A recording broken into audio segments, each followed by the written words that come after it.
자, 믿음의 발자국이라는 제목으로 여러분과 은혜를 나누고자 합니다. 채팅창에 한번 써주시겠어요? 기록된 말씀 속에서 살아계신 하나님의 음성을 듣기 원합니다. 기록된 말씀 속에서 살아계신 하나님의 음성을 듣기 원합니다. 네. 로마서 1장에서 4장 정리하는 거 중요하기 때문에 1장에서 4장, 그리고 6장에서 8장, 또 9장에서 11장, 12장에서 16장 이렇게 4개로 나눠져 있는데 일단 1장에서 4장 정리 잊지 않도록 여러분 1장 온 인류의 죄를 고발하는 거예요. 이방인들에게 사도 바울이 어떤 죄에 대해서 특별히 뭐라고 했죠? 여러분 채팅창에 한번 써보시겠어요? 이방인들은 하나님이 아닌 썩어질 무엇을 섬기고 여러분 다 잊어버리셨군요. 우상 맞아요. 우상과 그 다음에 그들이 행동으로 하는 죄 중에 뭐가 있었죠? 우상과 약간 BGM을 줄여주셔도 될 것 같아요. 맞아요. 우상과 음란의 죄를 얘기하죠. 그리고 유대인들을 통해서 종교와 신앙의 차이를 계속 이야기를 합니다. 그러면서 믿는 사람이나 안 믿는 사람이나 세상에 의인은 없다. 율법으로는 죄를 깨달을 뿐이고 의로움을 얻는 길은 예수님을 믿는 믿음뿐이다. 그러면서 믿음에 대해서 먼저 얘기하고 예수님에 대해서 그 다음에 얘기해요. 우리가 믿음이 왜 중요한가를 얘기하고 우리 믿음의 대상되는 예수님에 대해서는 5장, 6장, 7장에서 더 많이 얘기하게 됩니다. 그러면서 4장에 우리가 어제부터 누구 얘기를 하고 있어요, 여러분? 사도 바울이 4장 한 장 동안 맞아요. 아브라함 이야기를 하고 있죠, 아브라함. 자, 빈칸 맞추기 갑니다. 오늘 말씀 로마서 4장 9절에서 10절이에요. 자, 말씀 뜨자마자 여러분 빈칸 채울 준비하시고 바로 하세요. 그러면 이 복은 할례 받은 사람에게만 내리는 것입니까? 아니면 할례 받지 않은 사람에게도 내리는 것입니까? 우리가 말하기를 아브라함이 하나님을 믿으니 이것이 그에게 의로 여겨졌다 라고 했습니다. 그러면 이것이 어떻게 의로 여겨졌습니까? 그가 할례를 받은 때입니까? 아니면 할례를 받지 않은 때입니까? 그 다음에 뭐라고 써 있었을까요? 할례를 받은, 이거 준비하셨다가 뭐 거의 요이땅하고 올라오는 것 같은데, 요번엔 예수님의 12제자 12번째 분 드릴게요. 첫 번째 분이랑 12번째 분. 죄송해요. 어제부터 이제 퀴즈 하나당 2분씩 드리고 있어갖고, 커피는 약간 메가커피나 이디야나, 아니면은 컴포즈나 뭐 이런 쪽으로 가게 될 것 같아요. 자, 아브라함이 의롭다함을 받은 시점에 대해서 얘기하는데, 자, 에센셜리스트에서 우리가 큐티를 배우고 있으니까 채팅창에 이렇게 한번 써주시겠습니까? 여러분, 성경에서 특정 시점을 물어보면 그 시점에 대해 묵상해 봐야 합니다. 자, 큐티를 할 때 되게 중요한 원칙이에요. 성경에서 특정 시점에 대해서 물어보거나 주목하면 그 시점에 대해서 묵상해 봐야 돼요. 그러니까 때로는 특정 시점에 대해서 물어볼 때도 있고 아니면 어떤 세월에 대해서 물어볼 때도 있는 거예요. 세월에 대해서 집중할 때도 있는 거예요. 자, 지금은 시점에 대해서 물어보는 건데 언제 의롭게 여겨졌습니까? 할례 받았을 때예요? 안 받았을 때예요? 사도 바울이 이렇게 물어보고 거기에 메시지가 있고요. 예수님께서 병든 자를 보실 때 때로 이렇게 물어보세요. 이 아이가 언제부터 이렇게 됐느냐? 그러면 이거는 특정 시점을 물어보는 거예요? 아니면 지나온 세월을 막 통째로 물어보는 거예요? 여러분? 이 아이가 언제부터 이렇게 됐느냐? 그러면 그렇죠. 시점도 시점인데 그동안 어떻게 살아왔는지에 대해서 이렇게 물어보는 거예요. 그러니까 의사가 언제부터 이렇게 아프셨어요? 그러면 어떤 계기를 물어보는 것도 있는데 얼마나 오래됐는지를 물어보는 게 있는 것처럼요. 그래서 때로는 시간 안에 메시지가 있습니다. 채팅창에 써보시겠어요? 성경의 어떤 부분은 시간 안에 메시지가 있습니다. 한번 써보시겠어요? 사도 바울이 정말 큐티의 달인이에요. 이분이 성경 묵상에 정말 도같은 전문가 중에 전문가일 수밖에 없으신 분입니다. 그래서 아브라함이 의롭다함을 받은 시점을 보는데 의롭다는 말을 들은 것은 창세기 15장 6절입니다. 아브라함이 하나님을 믿음에 여호와께서 이를 의로움으로 여기셨다. 그리고 할례를 받은 건 그보다 시간이 5년에서 10년쯤 지난 창세기 17장이에요. 그러니까 아브라함은 그러니까 믿음으로 의롭다함을 먼저 받았는지 할례를 먼저 받았는지. 여러분, 믿음이 먼저였어요? 할례가 먼저였어요? 채팅창에 써보시겠어요? 믿음이 먼저죠. 그래서 할례를 받은 때가 아니라 할례를 받지 않은 때입니다. 정답 축하하고요. 그러면서 그가 할례의 표를 받은 것은 그럼 할례는 왜 줬냐 이거예요. 유대교도 없고 그러니까 첫 번째 종교 예식 같은 거거든요. 그러니까 창세기에 종교 예식이 많이 안 나와요. 한 3개 정도 나오는데 아브라함이 11조 내는 게 한 번 나오고 그건 아주 이제 한 번 나오는 사건이고 제일 많이 나오는 건 제단을 쌓은 거, 그 다음에 할례 받은 거거든요. 근데 그러면은 믿음으로 의롭다 했으면 됐지 왜 할례를 주냐 봤더니 할례의 표를 받은 것은 믿음의 의를 뭐 하는 거래요? 뭐라고 써 있어요? 할례의 표를 받은 것은 믿음의 의를 뭐 하는 거다? 네, 확증하는 거다. 그러면 확증이 도대체 무슨 의미냐를 한번 찾아가 볼게요. 믿음의 의를 확증했다라고 할 때 확증하다라는 스프라기스라는 단어는 그만한 자격을 갖추었음을 증명하는 인증서인 거예요.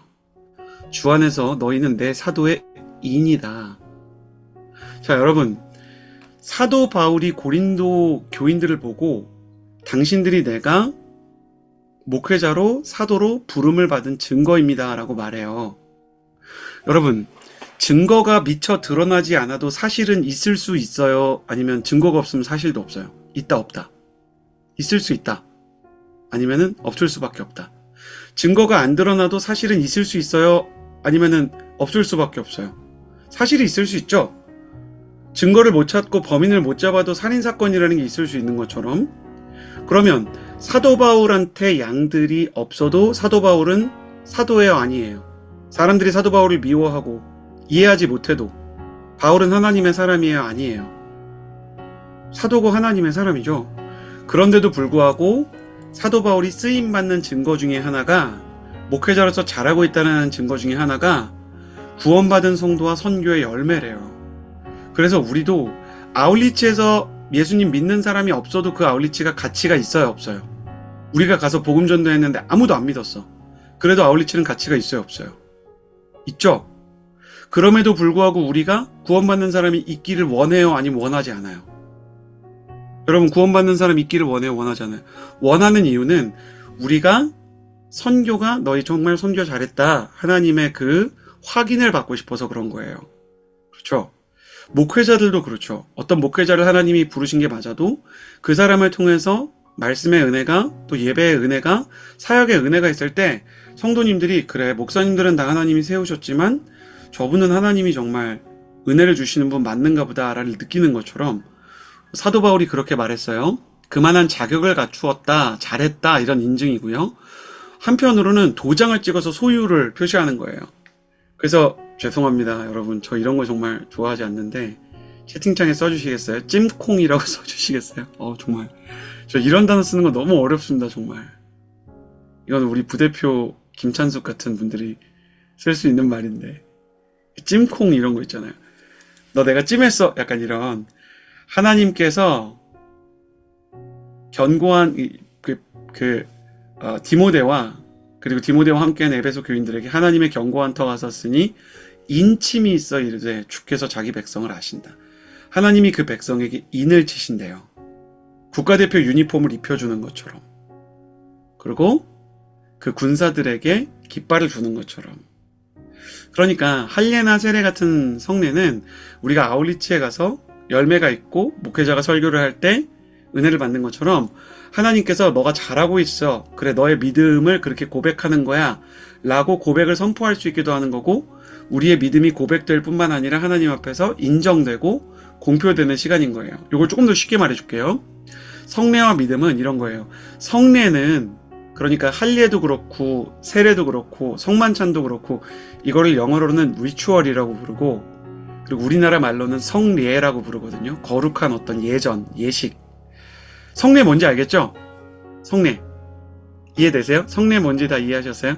지금 우리가 하는 성례 제가 뭐가 있다 그랬죠? 할례 말고 우리 교회에서 하는 성례 뭐 있어요? 성찬, 또 세례. 맞아요.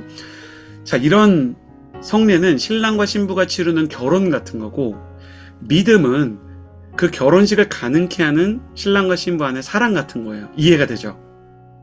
믿음이 있어야 진짜 성례가 진짜가 되는 거예요. 사랑이 있어야 그 결혼식이 진짜 의미가 있는 것처럼. 여러분, 그런데 결혼식과 신랑 신부가 결혼식과 두 사람의 진실한 사랑 둘 중에 하나 선택할 수 있으면 결혼식 잘해야 돼요? 사랑 잘해야 돼요? 무엇이 더 중합니까? 무엇이 더 중요해요? 진실한 사랑이에요? 아니면 결혼식 꽃다발 뭘로 할까? 뭐 이런 거예요. 사랑이죠. 그래요. 결혼식보다는 사랑이 중요합니다. 율법은 뭐냐면 사랑은 없는데 결혼식만 한 부부 같은 거예요. 그러니까 쇼윈도죠. 쇼윈도 부부예요.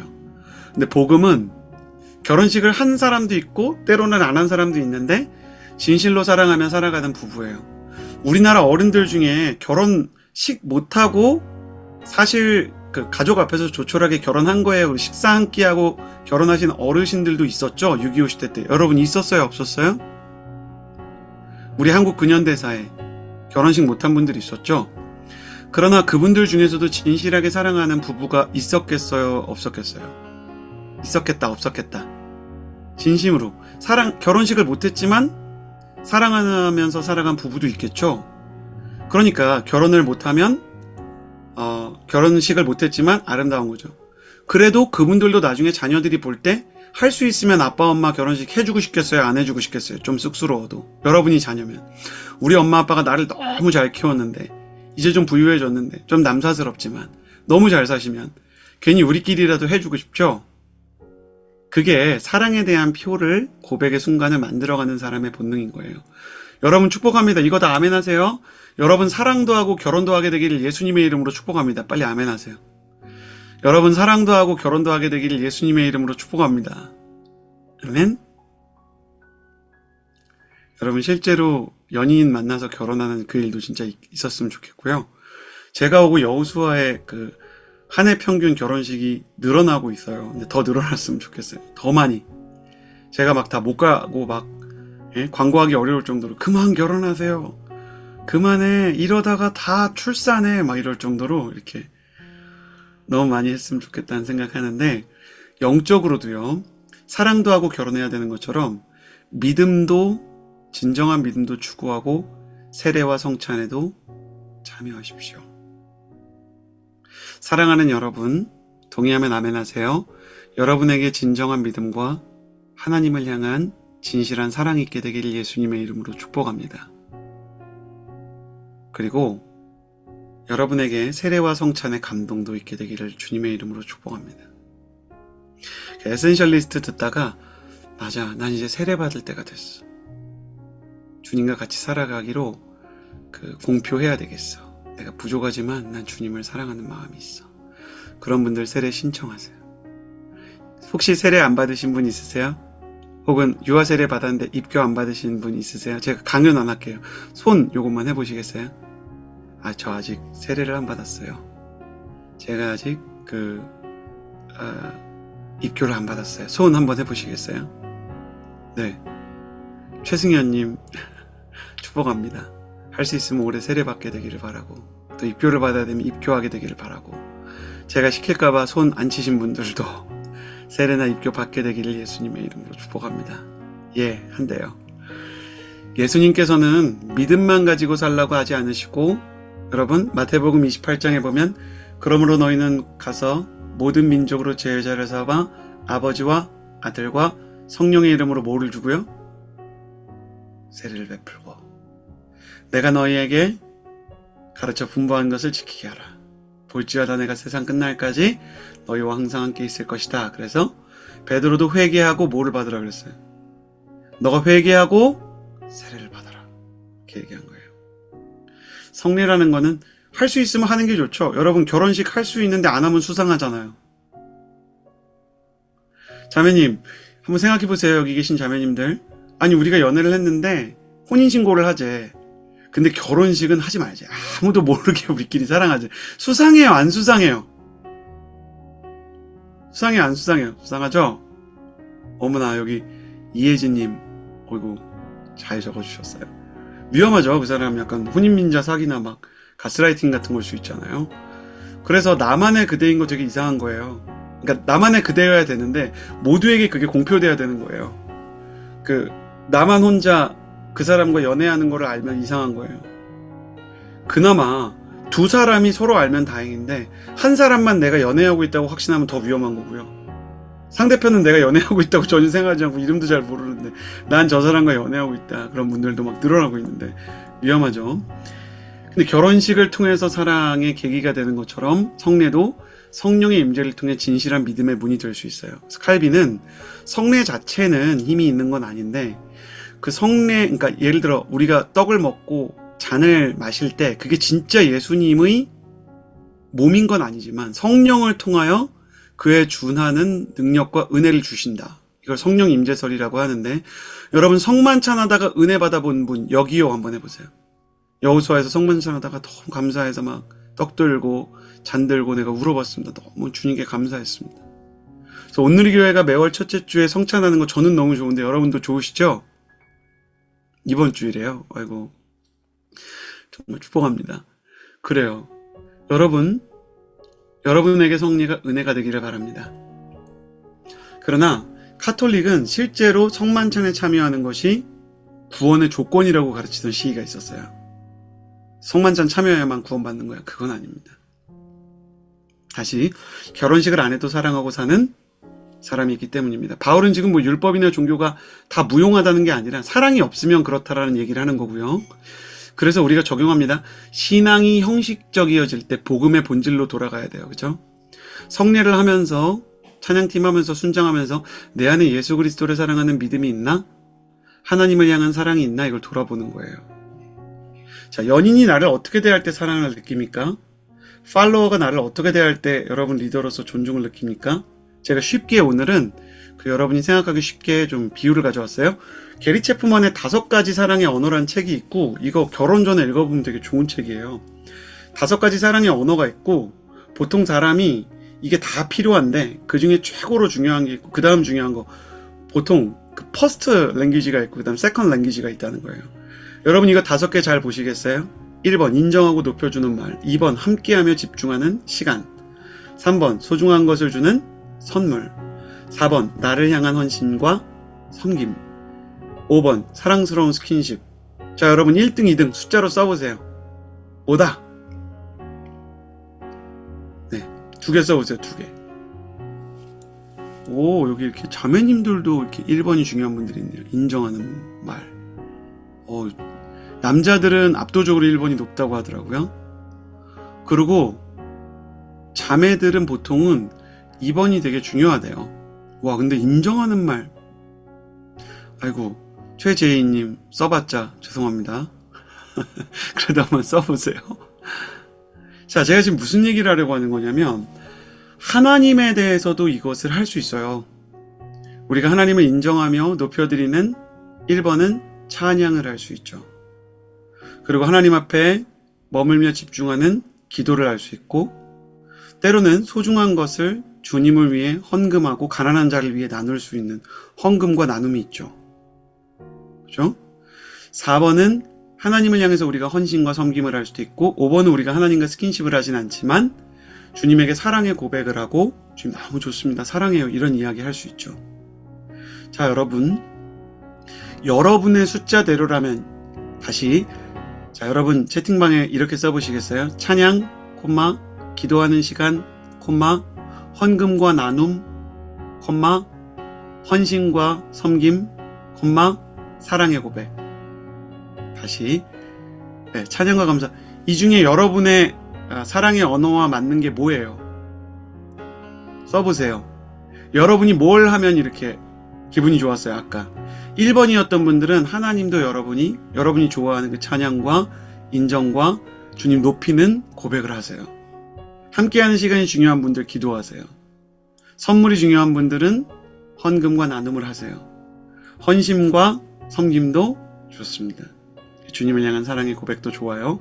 당신이 사랑을 느끼는 방식 그대로 할 수 있게 되길 예수님의 이름으로 축복합니다. 그래서 여러분 사랑도 하고 성례에도 참여하는 여러분이 됐으면 좋겠습니다. 자, 퀴즈입니다. 그는 또한 할례 받은 사람의 조상이 됐습니다. 곧 할례를 받았을 뿐만 아니라 우리 조상 아브라함이 할례를 받지 않은 때 가졌던 뭐가 됐을까요? 웰컴 임주영. 1등이고요. 계속 써보세요.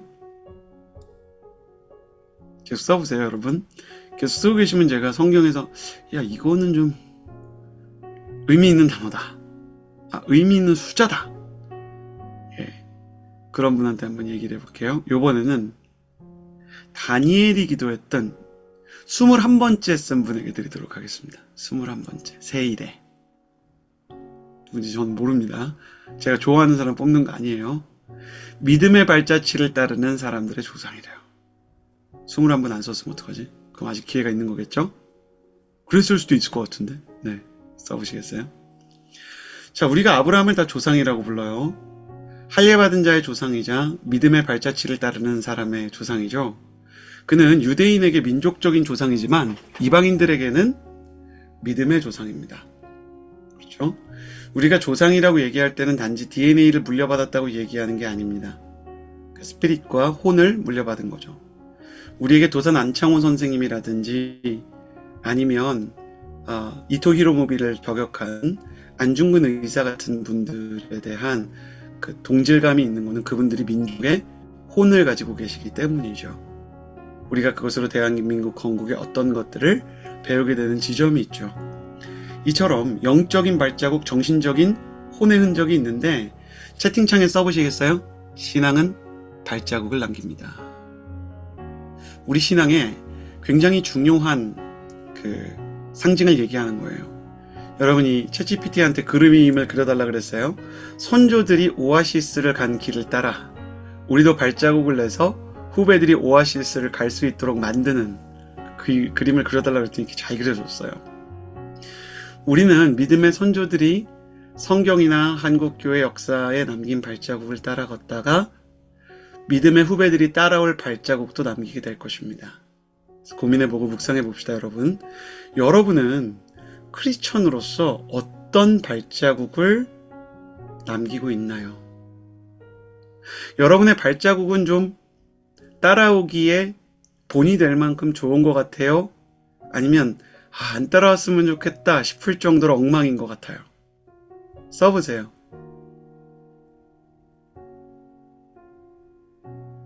다른 길로 가렴. 다른 길로 가렴. 아유, 여러분 가는 길이 다른 분들에게 도움이 될 것 같아요? 아니면 부족하겠다 싶어요? 안 따라오게. 너무 빙빙 돌아서 가고 있어요. 그죠? 예수님들 오지마. 선배님들 잘 따라가는 것도 힘들다. 안 되겠어요. 자, 맞아요. 여러분 말이 맞아요. 저도 여러분도 다 어떻게 제대로 가고 있다고 하겠어요. 그러면 봅시다. 아브라함의 발자국은 어때요? 아브라함이 남긴 발자국은 늘 곧고 흔들림이 없어요? 아니면 때로 흔들리고 넘어지면서 발자국을 남겼어요? 여러분, 아브라함의 발자국은 늘 곧았습니까? 넘어짐 하나 없이 목적지를 향해서 티맵처럼, 카카오 내비처럼 그렇게 갔습니까? 아니면 경로를 재탐색을 막 수없이 하면서 갔습니까? 여러분, 여기에 굉장히 중요한 메시지가 있는 거예요. 지금부터 잘 들어주세요. 그 정도면이라고 최제이님이 하셨는데, 아브라함은 첩을 들이고요, 자기 아내를 딴 남자한테 보내고 그 남자랑 자도 어쩔 수 없다고 했던 수준입니다. 남편으로서도 믿음으로서도 자기 목숨을 부지하기 위해 너무 구차했던 수준의 문제들이 있었던 사람이에요. 성경에 너무너무 치명적인 사람들이 많이 있습니다. 그래서 성경은 앞서 본 말씀이지만 의인은 하나도 없다고 했습니다. 여러분, 다시 한번 이렇게 써보시겠어요? 로마서 3장 땡땡 의인은 하나도 없다. 로마서 3장 땡땡 의인은 하나도 없다. 여기는 아브라함도 포함이에요. 믿음의 조상 아브라함도 흔들리고 실수하고 실패하고 넘어졌어요. 그럼 여러분, 바울이 율법에 대해서 얘기할 때 율법이 오히려 하나님과의 관계를 막고 죄에 대해서 마비시키는 문제가 있다. 오히려 하나님께 못 가게 만든다. 아니, 율법만 부족한 게 아니고 믿음도 부족하죠. 여러분, 율법만 문제가 있어요? 믿음도 문제가 있잖아요. 아니, 유대교인들한테만 문제가 있어요? 지금 21세기 살아가는 우리 온누리 교인들은 뭐 문제 없습니까? 신약의 성도들은 죄 안 지었나요? 그럼 둘 다 불완전한데 믿음은 율법과 무엇이 다른가? 두 가지 차이가 있는데 오늘은 하나만 얘기할 거예요. 그 두 가지 차이 중에 더 중요한 거는 믿음의 근거는 예수님한테 있다는 게 중요해요. 나한테 있다. 그게 더 중요하고요. 그리고 이 비유는 꼭 기억해 주셨으면 좋겠어요. 채팅창에 써주시겠어요? 믿음은 씨앗입니다. 믿음은 씨앗입니다. 여러분, 율법은 되게 아름다운데 꽃다발 같아요. 특정 시점에 잘라버렸어요. 딱 꽃이 필 때. 그래가지고 보면 율법의 꽃다발은 너무 아름다워요. 근데 사실은 땅과 분리되어 있죠. 예수님이 요한복음 15장에 가지가 나무에 붙어 있어야 열매를 맺는다 그랬는데 율법이라는 거는 꽃다발처럼 잘려진 가지예요. 그럼 꽃다발은 아름답지만 결국 시들어요? 아니면 계속 살아가요? 꽃다발은 아름답지만 사실은 이미 그의 생명이 끊어진 거예요? 안 끊어진 거예요? 조금 남아있는 것 같아도 그의 생명은 이미 없는 거예요. 근데 믿음은 숲에 심긴 씨앗과 같은 거예요. 그래서 씨를 보면 아무런 기대가 안 돼요. 그런데 믿음에는 씨만 있는 게 아니라 농부이신 아버지 하나님의 물뿌림이 있고, 그리고 예수 그리스도께서 우리를 붙여주시는 접붙임도 있어서 점점 자라는 거예요. 그래서 율법은 약간 이런 거예요.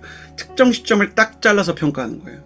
그러니까 이런 거예요. 윤기현 오늘 9월 9일 날 보니까 분노 3회, 그러니까 정죄 4회. 그럼 이제 율법적으로 의롭지 않은 거죠. 근데 하나님이 볼 때 윤기현 오늘 분노 3회, 정죄 4회. 그런데 지난해 이 시점에는 분노 10회, 정죄 20회였으니까 나아지고 있어. 그러니까 율법은 그냥 평가만 하는 거예요. 근데 복음은 경과를 보는 거예요. 자, 여러분 채팅창에 이렇게 써주시겠어요? 율법은 점수만 매기고 복음은 방향을 봅니다. 율법은 점수만 매기고 복음은 방향을 봐요. 나아지고 있다. 하영조 목사님은 이렇게 말씀하셨어요. 믿음은 부부 사이에서 여자가 임신을 하는 것과 같대요. 제가 아이가 둘 있거든요.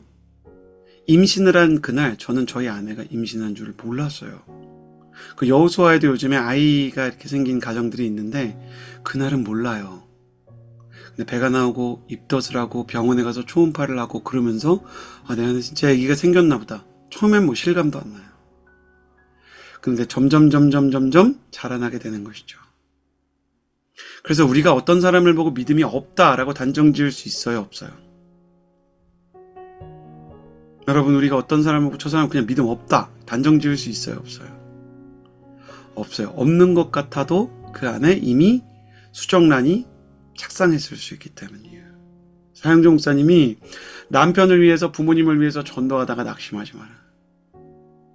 때가 이르면 해산의 고통도 있겠지만 새 생명의 기쁨이 찾아올 것이다. 이런 얘기를 해요. 믿음은 임신과 같은 것이죠. 보세요.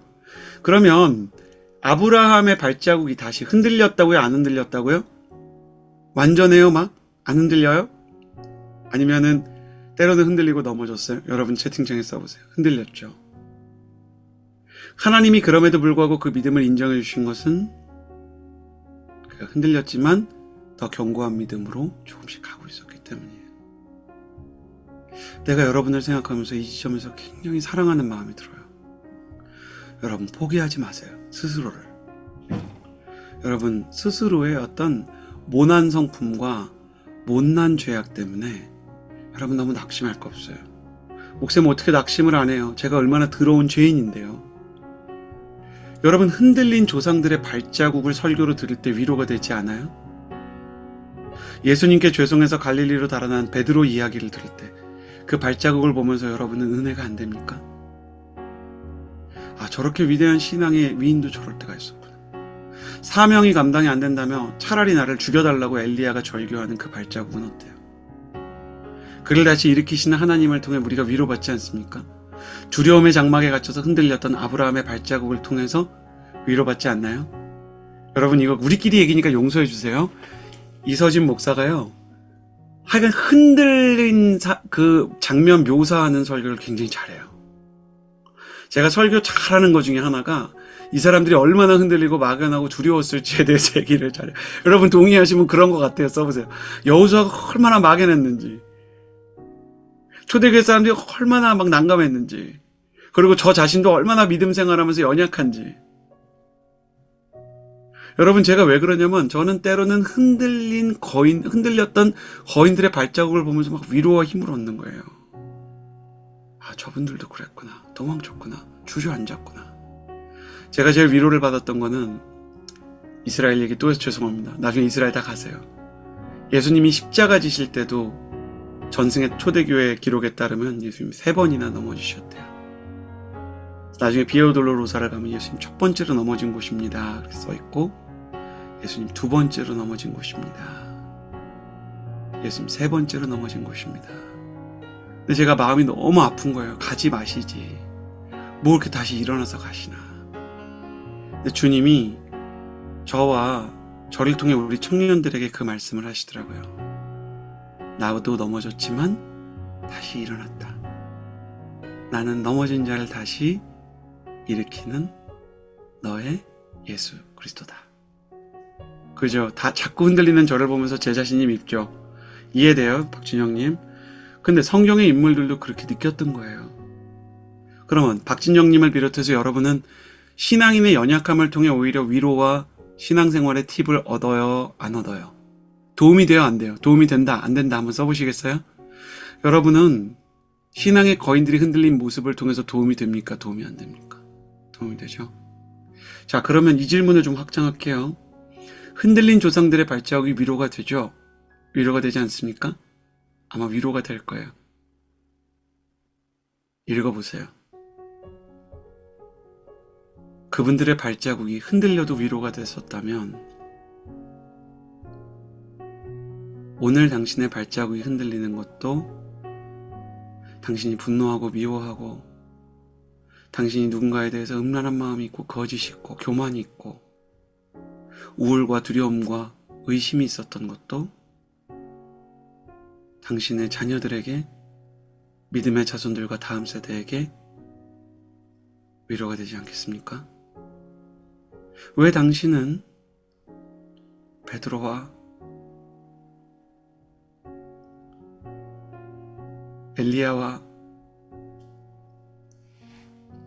아브라함에게 위로를 받으면서 스스로는 누군가에게 도움이 될 수 없다고 단정 지으십니까?